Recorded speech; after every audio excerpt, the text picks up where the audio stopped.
Na katika taarifa ya kuhuzunisha, wakazi wa eneo la Mirera huko Naivasha wamegutushwa na kisa ambapo mvulana mwenye umri wa miaka 17 amemuua kwa kumdunga kisu msichana mwenye umri wa miaka 16.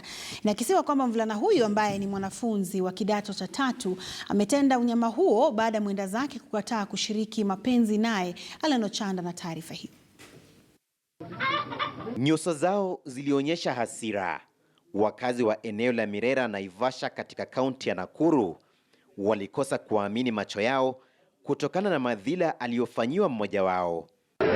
Mwanafunzi wa kiume aliye katika kidato cha 3 mwenye umri wa miaka 17 amewashangaza wengi kwa kumuua mwenzake wa kike mwenye umri wa miaka 16 kwa madai ya kukataa kushiriki mapenzi naye. Kulingana na John Nduno ambaye ni baba ya msichana muathiriwa, mwanawe Valerie Njeri alitoweka Alhamisi mchana alipoachiwa duka auze, juhudi za kumtafuta zikiambulia patupu.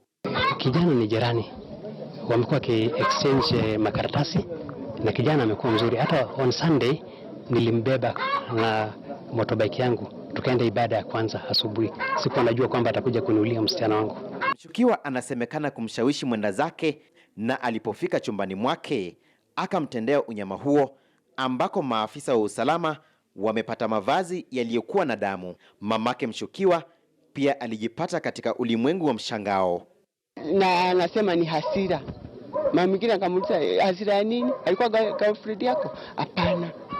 Na ulifanya hivi kwa nini? Akasema ni hasira tu vile alikuwa amefa. Tumepoteza msichana mzuri sana. Hata sijui ule amemuua, sijui wamemuulizana nini. Mkuu wa polisi wa Naivasha Samuel Waweru amethibitisha kisa hiki na kusema hatua madhubuti zitachukuliwa. Alanochanda, KTN News.